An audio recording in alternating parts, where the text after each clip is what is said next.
Today I thought we'd have a look at my CZ550. It is a 550 Lux, which is the European style. It is in 6.5 by 55. It has a European stock. As you can see here, it has what I believe it was called a hogback stock, down to a recoil pad. And then it is a Turkish walnut stock, which is quite nice, although I'm probably going to end up putting it into a oil finish stock rather than the poly that's on it. I'll just give you a quick overview here, a quick look.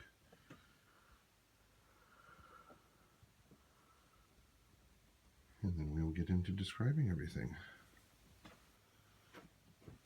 I've had other CZ 550s. I had them in the American style, which were quite nice. I had one of those in a 9.3 by 57, but I actually prefer this style of a stock. It's actually similar to my CZ 452 training rifles as well. Same kind of layout as that, which I actually prefer and I find very comfortable for shooting. Like I said, though, I am going to look into actually changing this out. I'm going to strip off this poly finish and put on a nice oil finish. This particular rifle, one of the things I like is open sights, which this guy has here. They're very similar to like a Williams open sight. And then also we have here on the other end is the open sight on the front of the rifle, and has a nice wide opening on the top to let in a good amount of ambient light, and also it does protect the front sight. The front sight too also has a little, let me see if I can see it here, has a little button here that you push in so that you can actually slip out that sight and put in a different one. The one right now I believe is like a gold tip in there, but you can get different colors, or at least you used to be able to from CZ. So, basics of the rifle, it is a Mauser design, and just pull out the bolt, and also here, so the bolt, the release for the bolt on this particular rifle is back here, and let's see, as you can see here with the two different bolts, this one is from an original Obendorf Mauser, from the 1920s actually. Very nice rifle, very nice and smooth, and this is the CZ bolt that I just took out. And you can see here it's got the dual locking lugs on, similar to the original Mauser design. Very similar up front here, you have the large extractor. Now the one thing you can see on here is, with the CZ on this side, it has the ejector slot on the bottom. And on this one here, it has the, for the Mauser, it has the ejector slot on the side. Now that was actually cited by the manufacturers at the time for actually strengthening the lug, and you can see here the original Mauser design, it had to split that lug, so you do have a little extra metal on that for the new CZ 550 than you do the original Mauser. Coming back here to the bolt shroud, of course on the old Mausers they had the safety on the back. Now this is a sporter style version on here. You can see the CZ has a nice clean hood on the back, and there you can also see, now there's a safety lug on the CZ 550, and there's a safety lug on the CZ, or on the Obendorf as well. Now they deleted this anti-binding ridge here on the newer one, and I haven't noticed any difference actually on the smoothness of the CZ 550 action as compared to that. So I don't think that was actually necessary. It isn't necessary in the CZ 550 design. So let's put my bolt back in here, and we'll have a, sorry about my back, a little look. And the rifle is empty. I have a made up a dummy round here, which actually is not does not have a live primer in it, just to show you the particular cartridge that this one takes. Getting to that, actually, the CZ 550 came in a lot of different European cartridges, and I like European rifles, so whenever I look for one of these CZ 550 Luxes, I look for the 6.5 by 55. This is an older round. I think it was originally made for the Swedish Mausers, the Model 96s.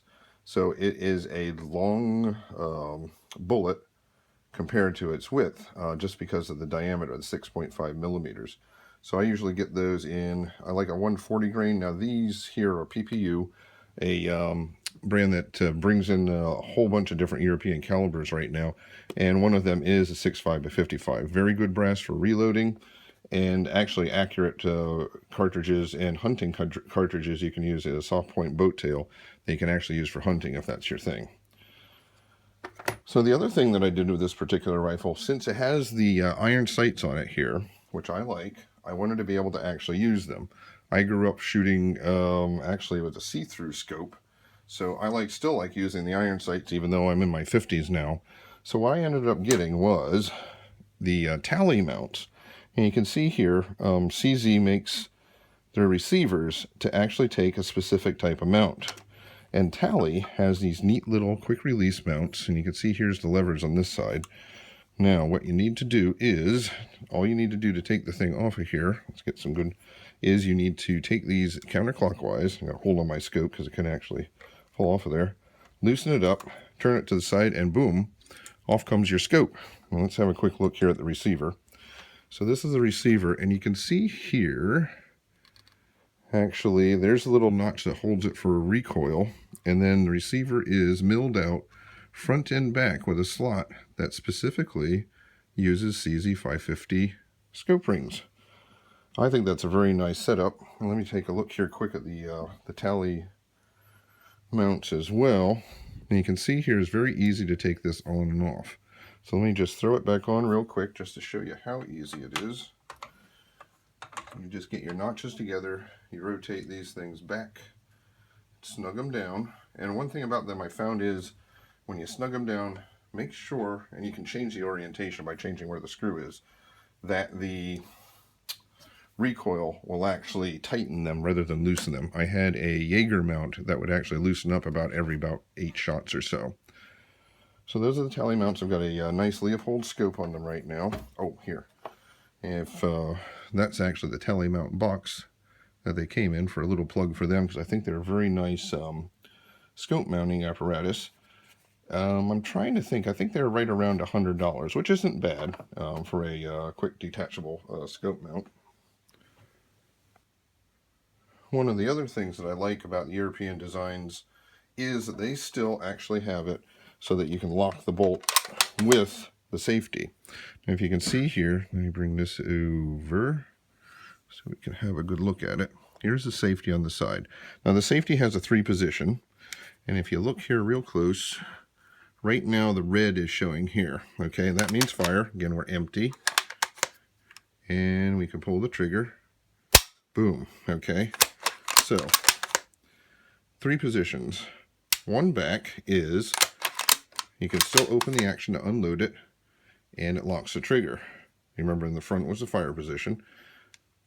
2 positions back actually locks the bolt and blocks the trigger. So this actually locks the sear, which I like because it's a safer method. You aren't relying on a block on a trigger and not relying on the sear not skipping over and actually firing the rifle. So I quite prefer that. Some of the other things with this rifle is just typical of today's sporters, you know, with the quick release floor plate. You can dump all your cartridges if you want with that after you had emptied out the one in the chamber with the bolt. So, let me just set this guy back down in here. The bolt itself also is easy to take down, and you have to actually, as there's a little button on the side here on the back of the bolt shroud. If you push that in and start to unlock it and pull the bolt out, it will actually spin right off. Let me get it out of the rifle. I'm not scratching anything up. And while similar to the Mauser type bolt, it is a bit different. And I haven't had this guy all the way down, but you can see here, it looks like this is like a captive recoil spring. And this has a threaded, almost like a nut on the end that holds it in. So if you get any kind of gunk in there and stuff, it is pretty easy to take apart. You just have to remember to push that button as you're taking it out. Because I know whenever I first got the rifle, I was a little bit like, what the heck, why isn't this coming out? And that's all you have to do. And this here, you don't want to have it tight all the way. And back in she goes. She should. There, and you're done. Before I forget it, one other feature that is common with the CZ550 platform is their set trigger. And I believe the current production ones do the same thing. So set trigger, now this operates, as was empty, operates as a normal hunting trigger, whereas you have about a 6-pound release. Pretty smooth, no real over travel. But if you want to do a really light trigger pull, all you do is push up with your finger, and the trigger will click. And then it is a set trigger, and it's right around 2 pounds for that. So a feature that's good for target shooting. I'm not sure if I really want it on a rifle for hunting. I prefer just a regular trigger for that, and that's how I've been using it. So, basically it gives you the choice to do either or. Now, one of the other things I noticed actually earlier whenever I was talking about the European calibers, that it came in my CZ550 that I had in the 9.3 by 62. I said 9.3 by 57. So it is a 9.3 by 62 that I had my other rifle in. The 9.3 by 62 is a real thumper. Just give you a quick look here. There's a 6.5 by 55 next to an original cartridge from back in the 1920s of a 9.3 by 62. Another highly recommended cartridge, as well as the 6.5 by 55. One last thought. CZ right now in, let's see, it's May of 2017, has out a catalog on the newsstands. Very worthwhile to get that. It has a bunch of articles in here on a lot of their handguns and also their rifles. Also, on the other side then, if like flips over, they have in their rifles, and let's just send their pistols and everything here too, the catalog. And you can see here, real quick, there's your CZ550 Magnums. They come in the classic European style, and then also the full stock rifles, which actually is another one that's still on my radar to get, also comes in the European styles. So if you get a chance, if you like CZ rifles and pistols, pick up one of their catalogs, magazines on the newsstand. They won't be out forever, so if you get a chance, get one now. So there you have just a basic overview of the CZ550, the basic CZ550 Action, and the CZ550 Lux, which you can actually get rifles in that format now. A lot of them, like the Safari grade and stuff with the 375 H&H and some of those type of calibers, are still available in this Lux type configuration. It has been a very accurate rifle, right about 1 inch, maybe 1 1/4 inch with my hand loads. And I just like it in the 6.5 by 55 because I just think that's a cool caliber, and also to have it in a European style rifle. So, in closing, if you get a chance to buy one of these, another rifle I find highly recommended. Nice smooth Mauser action, current production, forged parts, all walnut in this particular model. And just a cool classic rifle that you can have built on modern technology. All right, thank you for watching. Subscribe if you like my videos, and out.